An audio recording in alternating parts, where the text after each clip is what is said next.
Hey there, viewers. Welcome back to Supermariodiagnostics once again. I know it's been a while, but glad to be back. And, well, we got a new member in the Autobahn Performance team. Everyone say hi to Esteban. He started last week, and it is Monday today.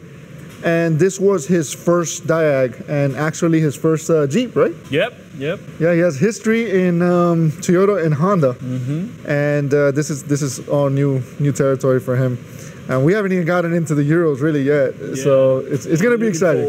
Yeah, we're all looking forward to this one. Yeah. But for now, in case anybody was wondering, he does have a YouTube channel, by the way. Go check him out. It's called Diagnostics. With that being said, what are we working on? What's the customer concern? And what have we done so far? So we got a 2020 Jeep Compass. Basically, the customer's concern is no crank, no start. So let's duplicate that. Let's show you guys. We get some clicks. The instrument cluster powers down, and the tachometer goes crazy. Cool. So we towed it in. So basically the first thing we did after verifying the customer's concern was to check the battery, because that kind of looked like it was a battery issue. We suspected that could be a problem. That could be a problem. So we started doing that. We checked the battery and we tested, and the battery pretty much held the charge. We performed a reserve capacity test. We confirmed that the battery was holding the charge, but also we did a CCA test, a cold cranking amps test, and we got good results. So then after that, I believe you, Mario, used jump box, right? Yeah, I grabbed the jump box, and we wanted to rule out what? We wanted to rule out that the issue could be the battery. Yeah, just in case, sometimes you do get, every now and then, you may get a false positive on a test. So just to be 100%, we put a jump box on the battery again, on top of everything. Yeah. And same results. Same results. By the way, full disclosure, we do know what's wrong with this vehicle, and we're trying to retrace our steps and trying to articulate what exactly we've done so far. Because it is interesting. I haven't seen this issue before, personally, and at least not on a Jeep. All right, where do we go from there? So then after that, Mario, what he did was to run a jump to the main ground of the vehicle, just to know and confirm because that was also a concern that, well, maybe the main ground, we have something going on, a voltage drop across the main ground. And so he did that, and there were no issues. So then after that, we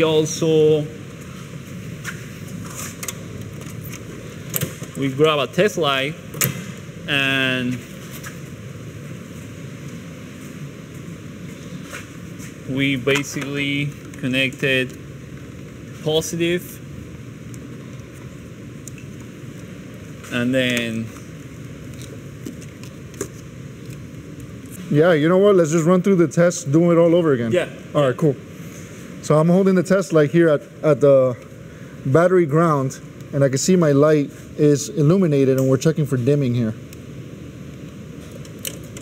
No dimming whatsoever. We could hear the clicking. And then, hold on. We're gonna also ground the test lamp, just to see if it illuminates any bit whatsoever. Go ahead. Nothing. So that tells us that we have no issues with the block ground. If you guys haven't seen the video yet, I do have a video that goes more into detail as to how to check your engine grounds, engine blocks, ground and whatnot. It's very common on BMWs, but on this one, we just wanted to rule that out, get that out of the way. Yeah. It's one of those quick and easy tests that we could do. Yeah. So if I remember correctly, then I believe I went and I connected the scanner and I started perform a health check and check what codes we were getting. because that could lead us in some direction. These are the codes that we got. We got a bunch of stored codes. This is our pre-scan here. And we got transfer case all over the place. We got TCM, T-case, TCM, ECU configuration mismatch, but it's not active. We got CAN bus issues. We got TCM, TCM, TCM. So, you know, at first glance, one might think, hey, this thing needs a TCM, right? Yeah, that was definitely a concern. So the first thing I did, I believe, was to go and try to communicate with the TCM, and I got no issues. And then I looked through the data, because many times going through the database can give you valuable information. Like in this case, we were, well, first concerned that there was an issue with the TCM, no communication or something like that. But many times you can actually see if the module is getting enough voltage. And in this case, we were able to confirm that indeed the TCM, we were seeing on multiple of the data pits that show the feeds to the TCM, we were seeing battery voltage on those data pits. Awesome. Yeah. Then what happened? Then after that, if I remember correctly, then we went to, oh, hold on, I remember now. So I kept cranking, and then Mario noticed that the, how you call the VCI. Yeah, the VCI was dropping. Every time you will crank, you will see a drop. So that was definitely a clue that something was wrong with a ground, probably a ground, but it could be also power somewhere. We were not sure at that point if it was a ground issue or a power issue, a feed that we were missing somewhere in the circuit. In the DLC. In the DLC. Awesome. So then we hooked up a breakout box. These things are obsolete nowadays, but not in this case. Most cases, we get secure gateways and all these things getting in the way. But this actually was a very good clue for us, and it led us to more testing. We kept getting dropouts, right? And we could see with these LEDs what happens when it cranks. But we also wanted to make sure whether it was ground or power. It could be either one, really. So to isolate that, he went ahead and hooked up the test lamp to power in order to check the ground. So I'm gonna go ahead and crank it this time.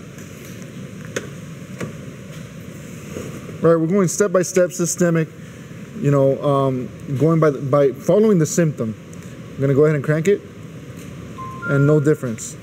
So there was no flicker at all in the ground. So now we're gonna test the positive side on pin 16.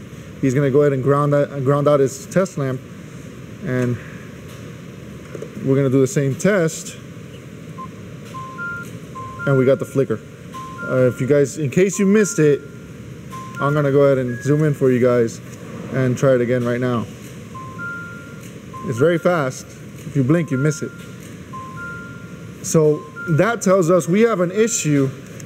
We have the same symptom going on pin 16. And that's where we need a little bit more information to see where that power comes from, if it's going through a module or what have you. Yeah. Let's go hit the diagrams.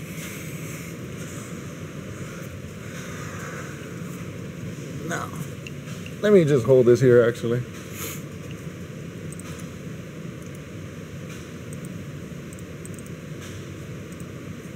We're going to go to diagrams.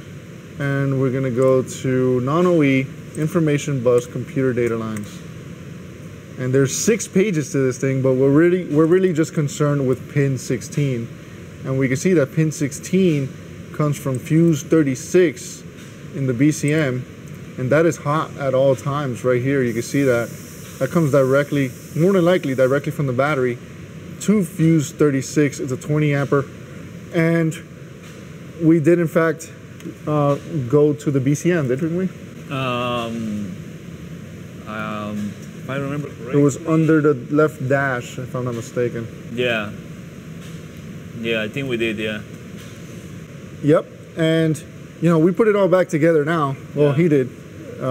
He put it back together, and what we saw there was that it was the same thing. It was it was getting a flicker on both sides of that fuse. So then we had to find out where is this power coming from for fuse 36. So for that, we went to the powers and grounds diagrams and went looking for fuse 36. So we went right here to power distribution, and we looked for fuse 36, and if I'm not mistaken, it was over here somewhere. Where was it? Now we gotta hunt it down.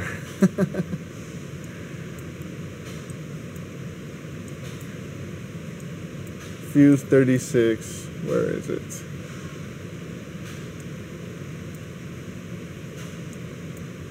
Those aren't it. Fuse 36. Now that I think about it though, it seems we're right here. It came from fuse 36, right? And I'm not even sure we checked that fuse right away. Something led us elsewhere, didn't it? Yeah, I think we checked right at the over here. Yeah, you know what? We didn't actually check fuse 36. What we did was we started checking these fuses right here just to be sure. We were like, you know what? These are main fuses. Let's just check them. And what we did was he actually went and went to the receiving end of each fuse leg, and we cranked it, and we saw everything perfect. There was no flicker. There was no drop. Yeah, because remember, we were when we performed this same test at the DLC, we were getting a drop. So the concern was, well, will we get the same issue right over here? Because that would, if that were the case, then that would tell us that there is an issue right here.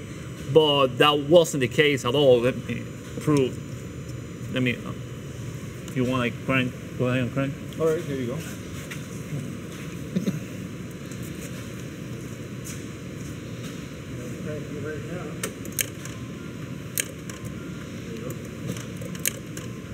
Well, as y'all can see, there's no drop at all.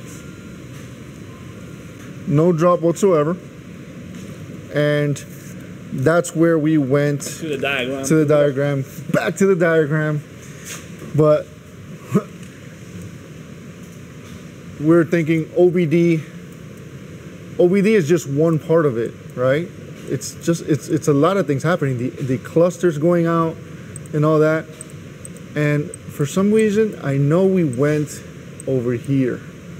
We went to the starter relay. We saw this area here, didn't we, right? Yeah.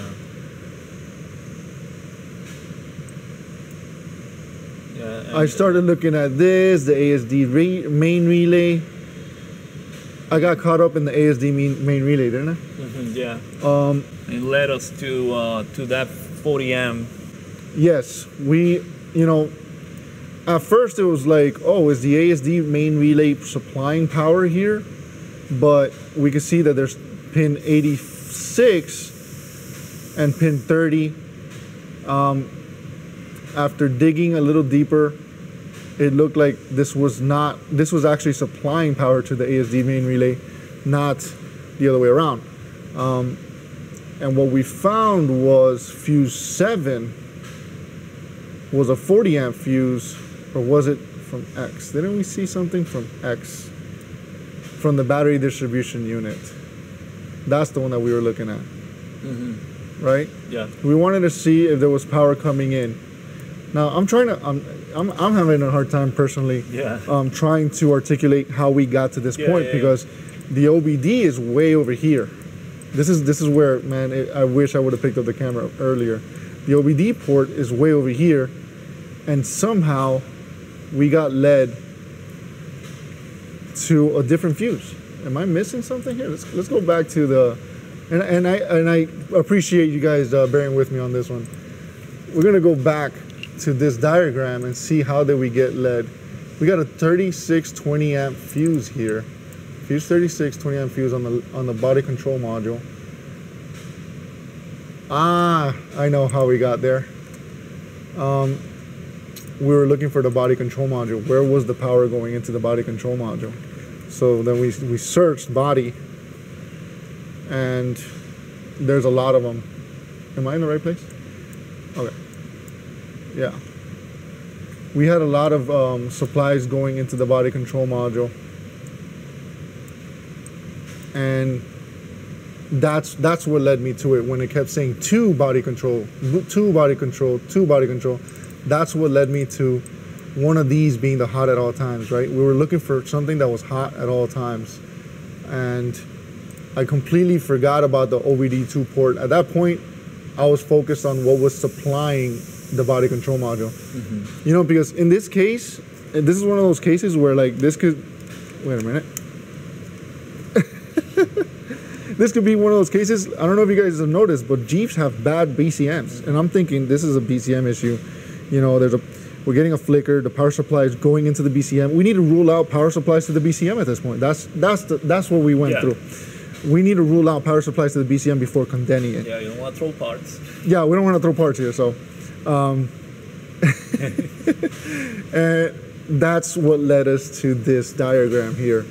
And we were thinking, you know, these are the supplies. These are the supplies to body control, to body control, to body control. And then we're like, where is this power coming from? Is it the ASD main relay? But then, you know, that's pin 30 there. In some cases, they like to mix and match them, but it looks like pin 30 might be the supply and not the, how do you call it? It might be the receiving end and not the supply end of the relay. So sometimes they like to mix them. Am I mixing 85? There's 85, 86, 30, and 31 or something like that, 30 and 32. I forget. You know, I'm used to like terminal 15 and all that stuff. This is sometimes like this right here got me confused for a second. I'm like, terminal 30, that's usually power at all times. And I know Jeep doesn't do that. But anyway, I'm rambling here. I'm thinking, where's this coming from? Where's all this power coming from? It has to be something hot at all times. So it started following Q, right? We saw the Q, and we saw this right here. Fuse number 6, 40, X, all the way right. X is way over here on diagram number 1, coming straight from the battery. We see our little fuse panel on top of the battery, that's right here. And we saw fuse C, which is a 40 amp. And we can't really see this wire, but it's a yellow wire. It goes to X, right? We're gonna go back. And there's our X. It goes to fuse number 6. So then the question is, where's fuse number 6? Because I wanna go upstream. I don't wanna start, you know, going all over the place, even though it might seem as if like this is kind of all over the place. And we're loading here. Loading. Let's see if we can load a little faster. Fuse 6.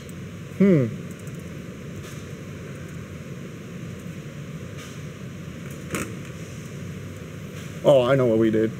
We couldn't find it there, so we went to the box. And there's our fuses. Let's see if you guys can see this. And there's our fuse 6. And for some reason, we went to fuse 7, because that's the fuse we actually tested. Yeah. So I'm not... I'm having a hard time recapitulating everything that we did. Fuse 7.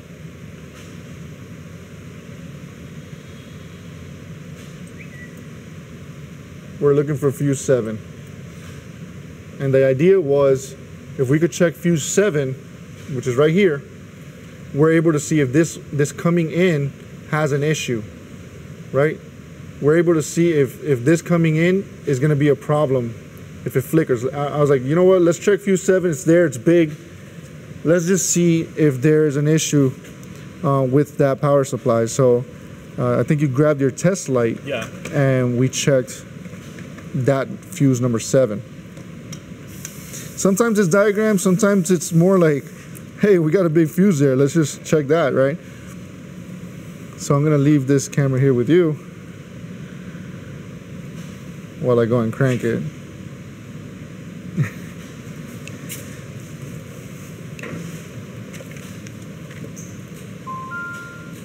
And we got the flicker.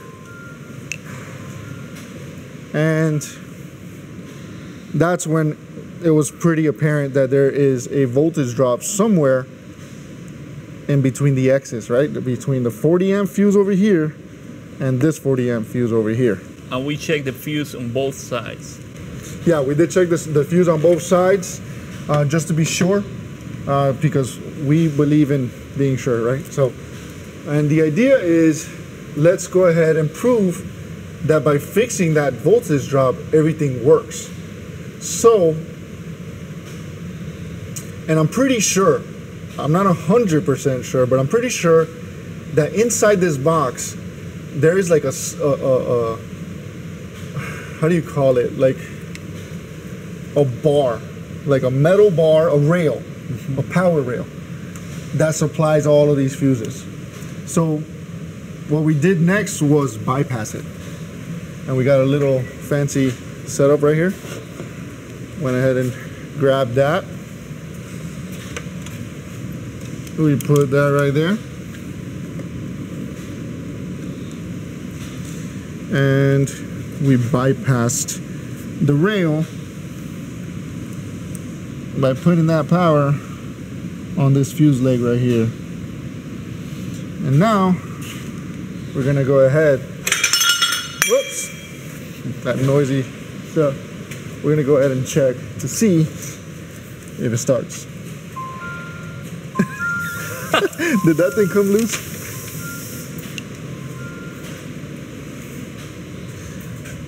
That's funny. That's funny. You pick up the camera and it does that, right? That's all I did was adjust this. We're gonna go ahead and recheck.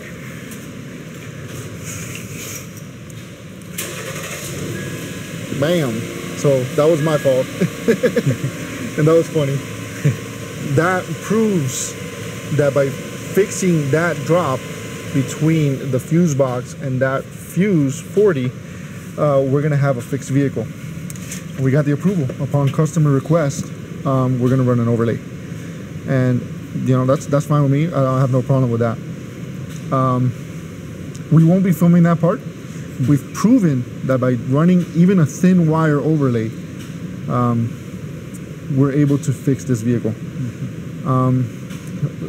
We will have to take apart that little box, and we may find something in there. At that point, if we can fix it, we will. But more than likely, an overlay will be the final result of this vehicle. And that is the 2020 Jeep Compass TrailHawk Diag. First Diag from my man Esteban here. Good job, and we're glad to have him on board, and we're looking forward to filming more stuff for you guys. Thanks for joining us on this one. It was a fun ride. All right, guys, so I started taking this apart to perform the overlay, and let me show you y'all what we found. It's gonna be interesting. So as y'all saw, we jumped from here to this 40 amp fuse and the vehicle started, right? So we needed to take this apart to see basically where we needed to supply the power so we could get this to start. But here's the thing. After doing some research and checking the wiring diagram, we were having a hard time finding the feed that we were missing. So I ended up actually performing the same test right at this main power feed, and I got the same results. So the question was, from where is this feed coming, right? So Mario's not here today, and Luigi helped me out to figure out, because I was having a hard time finding from where this feed is coming. I'm still trying to get familiar with all data. And anyway, long story short, we he found that the feed was actually coming from this auxiliary battery, and it was actually this wire. I don't know if you can see it. It was this wire right here coming from the auxiliary battery. So we disconnected this wire and confirmed that every time we will do that, we will lose power right here. So that told us that indeed that this wire was coming all the way from the auxiliary battery, right? So the question was, well, is the auxiliary battery then our issue? But the thing is that we initially, Mario and I, even though I think we forgot to mention, we tested this auxiliary battery. So anyway, me and Luigi, we jumped it. As you all can see, we have a charger now connected to the auxiliary battery. Let me show you all.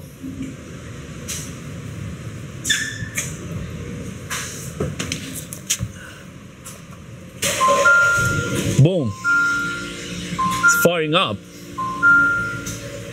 So here's the thing, even though the auxiliary battery tested good initially,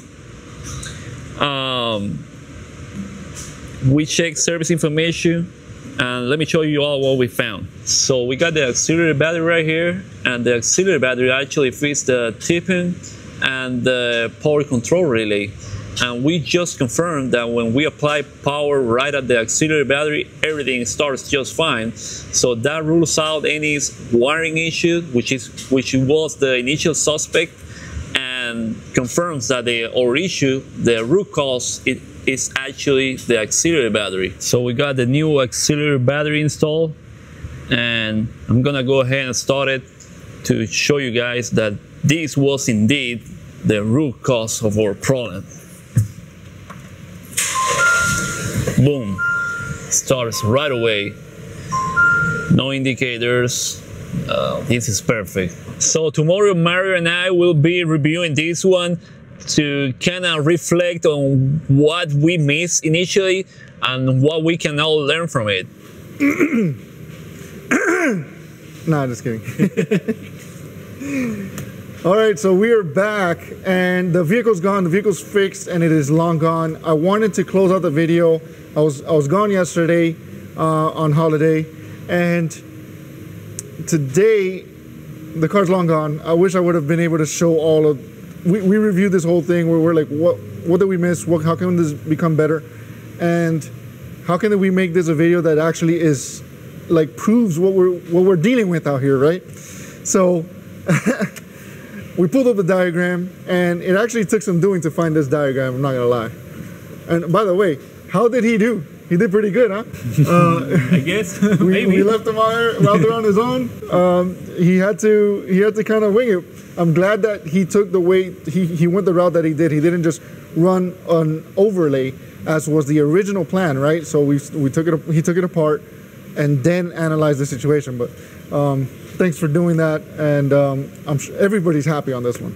Now, as for how we got to where we got, what could we have done better? How can we do it better next time? Mind you, there was no codes. What fixed the car was the auxiliary battery. There was no codes for the auxiliary battery.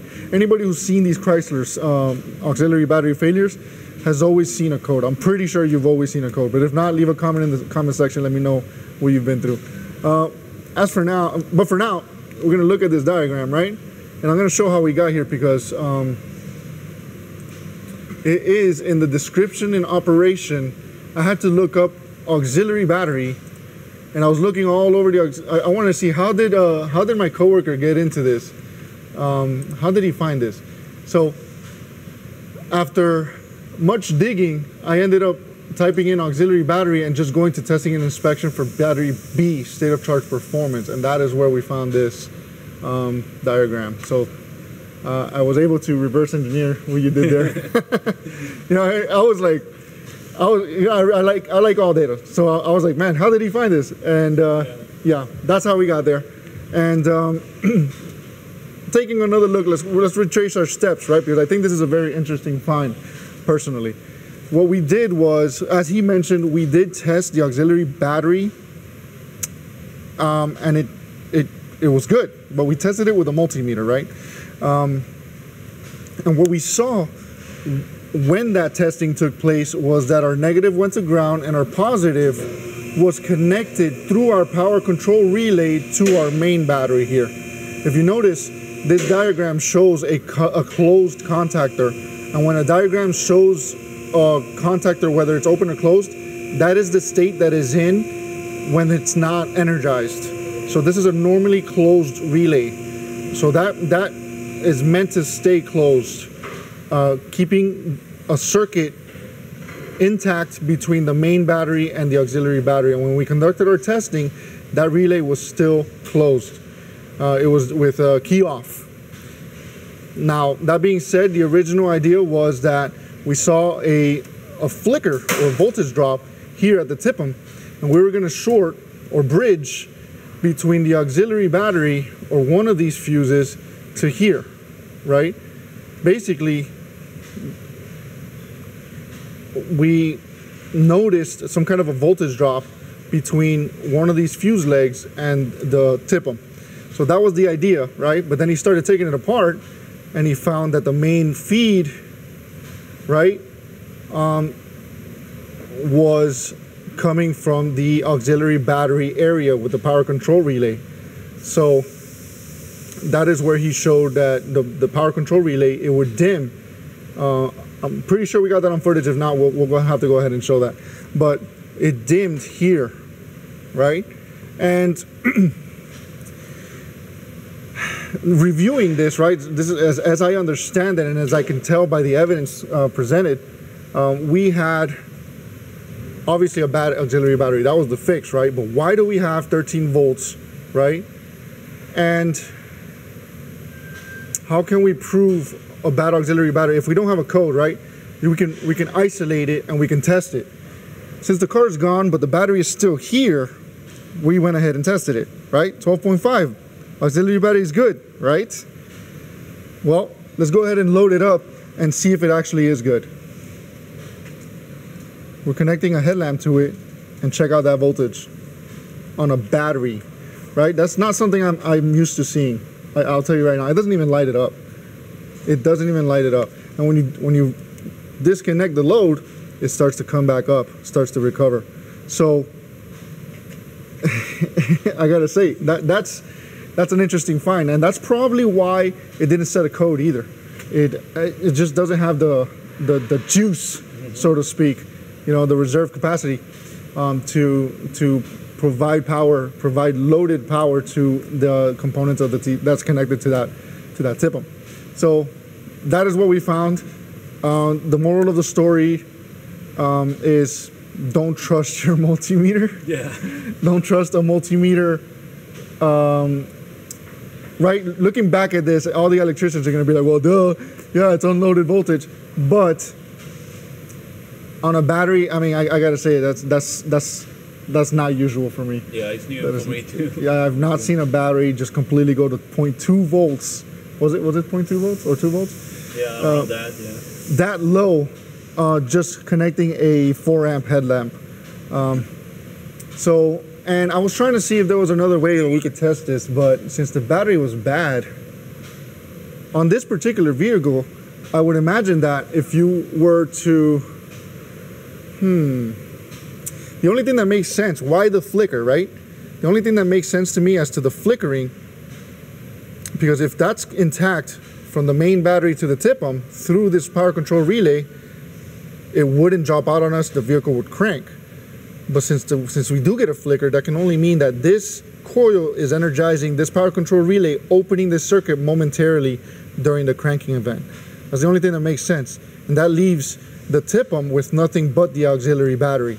And that's the only explanation I have for what we're seeing here. The reason why the vehicle doesn't run and we get a drop in the voltage and then it comes back up again, as we can see here during this loaded and unloaded test, is that power control relay must be energizing and opening that circuit momentarily while we're cranking, and we're opening the circuit between the main battery and the auxiliary battery. So that's where if I can explain the whole thing in a bit of a paragraph, that would be it. That is what we're seeing here, and I hope this helps someone in the future. It was very interesting. I have not seen this issue before. I was expecting to see like a ground strap issue or something like that, like something, you know, easy. It sounds kind of funny saying that now, something easy, but like, you know, an auxiliary battery is kind of easy, but like, you know, it's just, it goes without saying, like, do loaded testing. Do loaded testing, even on a battery. Don't trust your how do you call it, the unloaded voltage readings on a multimeter. Yeah, or the available voltage. Available voltage. Yeah. There's another name for it. Source voltage or something. I forgot. Doesn't matter. Static voltage. Don't trust static voltage. It has to be dynamic testing. It has to be loaded testing. It sounds like, oh yeah, no brainer, right? But you're in the thick of it. You hook up a multimeter. You see 13 volts, and you're like, we're good, right? So even if we would have isolated the relay, if we would have disconnected the relay, we still would have seen 12 point something volts on this battery and continue on our way, knowing no better. So don't get burned. Thankfully, the vehicle was fixed the right way, and thankfully he didn't, succumb to that temptation to just let's just run a wire and call it a day. That probably wouldn't have been good.